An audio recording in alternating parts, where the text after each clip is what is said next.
potential energy of system of two charges in an external electric field. We have done potential energy of system of one charges in the last class. Now we are going to do for two charges. Okay, and now it is in an external electric field.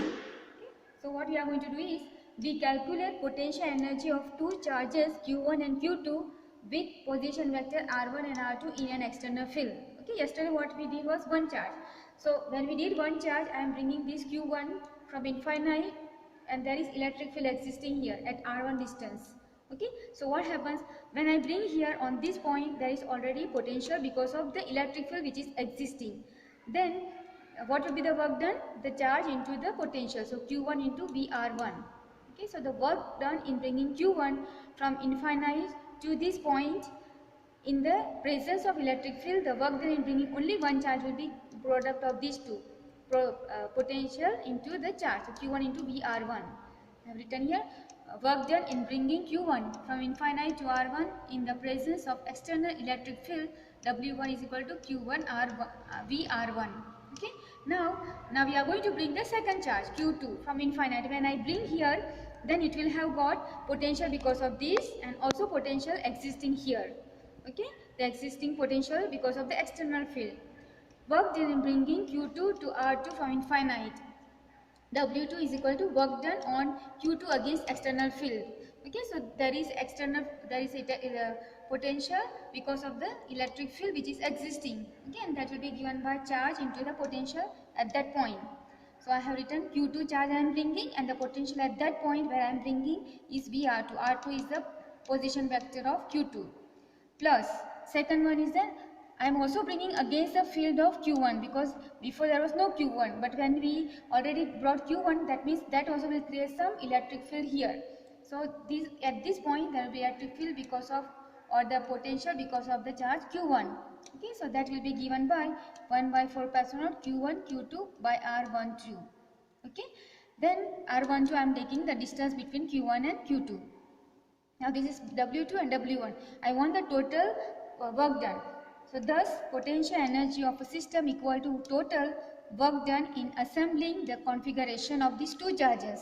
Okay, so it will be work done between W1 plus W2. W1 is Q1 VR1 plus W2 is Q2 VR2 plus 1 by 4 pi epsilon naught Q1 Q2 by R12.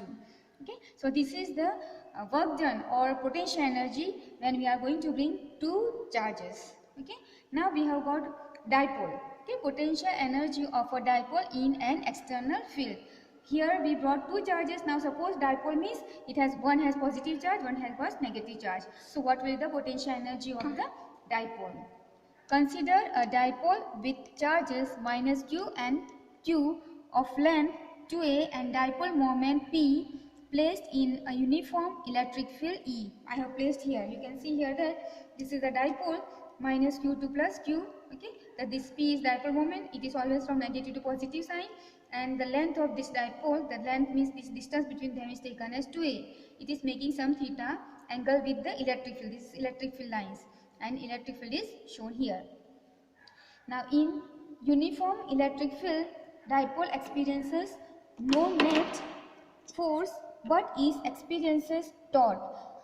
Last time in the first chapter we have seen that if this is my dipole, okay, on this dipole if it is placed in the electric field, then the dipole will have the force on dipole. If this is positive charge, it will be towards this side, q into E force, and if it is negative, then dipole one is positive, one negative, so it will be QE this side, one is this side, one is this side, so the net force capital F will be QE minus QE, opposite direction, so 0. So electric field in the uniform electric field, the net force is 0. Okay, so I have written here no net force, but it will experience the torque. Torque means it will start rotating. Okay, that is called torque, and the torque is also we have found in the last chapter. Torque will be P cross E. P is the dipole moment and E is the electric field. Okay, which will rotate it. So as I said, torque will allow it to be rotated. Suppose an external torque, T external, applied in such a manner that it just neutralizes this torque and rotates it in the plane of paper from angle theta 2 to theta 1 at an infinitesimal angular speed and without angular acceleration. Now suppose, as I said, that we have got a dipole. This dipole is like this, okay? It is making some angle theta, okay, and it has got some torque. Now this is the torque because it is making angle theta. Now we are going to apply an external torque, so that it will neutralize this torque. So this torque is torque because of the electric field, and we are going to apply the torque externally so that it will just equal to this in the opposite direction. Okay, so I will apply this much torque, which will allow this to rotate from theta naught to theta 1. Okay, so it is rotating from theta naught to theta 1. Then I have also said that infinitesimal small angular speed means this angular speed is very small and acceleration also is very small, or there is no acceleration at all. Infinitesimal small angular speed, okay, it is small. Infinitesimally small means very small angular speed, that is theta. Now that means here you can see that the displacement will be theta and the force will be torque. So you know work done is equal to force into displacement.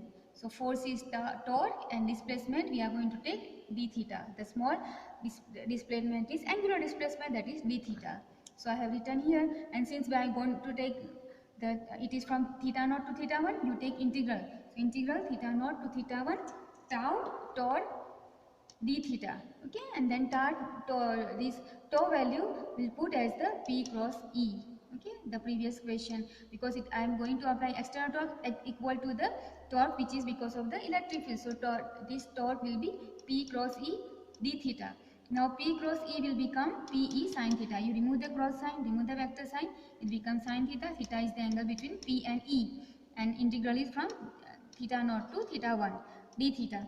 Now dipole moment will be same for the given dipole, electric field is same, so P and E are constant. Take out of the integral, PE integral theta naught to theta 1 sin theta d theta. Now integral of sin theta is given by minus cos x. Here I have taken x because it is the standard result, minus cos x. So I can write, instead of this, integral of this is minus cos theta from theta 0 to theta 1. Then we have to apply first the upper limit minus the lower limit instead of theta. Okay, theta is the variable here. So we put minus cos, upper limit is cos theta, minus, again minus, so it becomes plus cos theta naught. Okay, now we have to take conveniently that I take this theta naught as equal to pi by 2 and this theta 1 as equal to theta. Why we have to take theta naught? Because we consider that at theta naught or pi by 2 this becomes 0. So the torque is 0, means when it is 0, theta is 0, we consider that position. So I consider theta naught as pi by 2 and theta 1 as theta.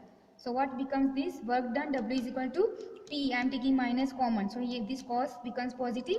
Theta 1 is theta. This becomes negative because I am taking negative common. And cos theta naught is pi by 2. Pi by 2 is 0. Cos pi by 2 is 0. So this term will cancel out. What we get is minus P cos theta. Okay. And this work done is stored as potential energy of the system. And that's why I can write as U theta is equal to minus P cos theta. Let us write in the vector form. So minus P vector dot E vector. Why dot? Because cos theta, when I write in the vector form, it becomes dot and it comes as a vector. Okay. Now this same then for formula we are going to write in the equation which we derived before. Okay, here. Just you look here, the work done, this one. Okay, work done in bringing the two systems together. I have taken Q1 VR1 plus Q2 VR2.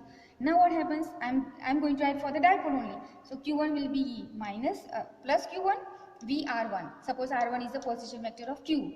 Then instead of Q2 I'll put minus. So minus Q and VR2. R2 is position vector of the second dipole, second element of the dipole. Plus the first charge is Q1, first charge is plus Q, second charge is minus Q. So Q into minus Q, 4 pi epsilon naught, and R12 is the distance between them. I can write the distance between the two charges of the dipole will be 2a. Okay, see look here. I will put, instead of first charge is minus Q, second charge is Q, and when I product it minus Q, and the distance between them I have taken as a 2a. So this equation or this form will be written here. U dash theta is equal to Q VR1 plus minus Q VR2 plus Q into minus Q. Q1 Q2 is Q into minus Q 4 pi epsilon naught 2a. Okay, it is just from the two charge system. Now from these two, since q is common, I am taking. Here remains Vr1, this minus is here, and here remains Vr2. Minus, plus into minus, so minus q into q square 4 pi epsilon naught 2a. Okay, now here now I have made some changes. This value I am writing as minus pe cos theta, and this I am just writing as it is. Now why I have written? Because where Vr1 minus Vr2, this is the potential difference. So potential difference is the work done in bringing positive unit charge against field from R1 to R2 to R1. Okay, so therefore I can write this as a minus E into 2a cos theta plus, and the displacement parallel to force is 2a cos theta. This 2a cos theta is the displacement. It can be like this. I have taken here, see, this is my dipole. Okay, this is minus q I have taken, this I have taken plus q. Okay, and this is 2a length, right? And suppose this is my electric field. Electric field is going this side, so this is my theta. Okay, suppose I join this, then this becomes, I can draw perpendicular, it becomes right angle. So if I take this distance, this parallel distance, so parallel distance, if I use cos theta, adjacent side. Okay, so suppose adjacent side, let us call AB divided by this 2a. So this is my parallel distance. If I transfer this, then it becomes 2a cos theta, this distance. So I am writing this distance as 2a cos theta. Therefore, here it is written 2a cos theta. Okay, it is displacement parallel to force is 2a cos theta. And the second part, okay, minus q square divided 4 pi epsilon naught 2a is all constant value. So we can just neglect it. So I have just neglected that part. Okay, so I have written here q square 4 pi epsilon naught equal to constant, neglecting. So this also can be written as this form. Okay, u theta is equal to minus p dot e. Okay, so this is the energy stored and potential energy of a dipole in an external field. So remember, okay, this is the potential energy of the dipole, where P is the dipole moment and E is the external electric field, and dot means you can write cos theta, and theta will be angle between the two vectors. Thank you very much.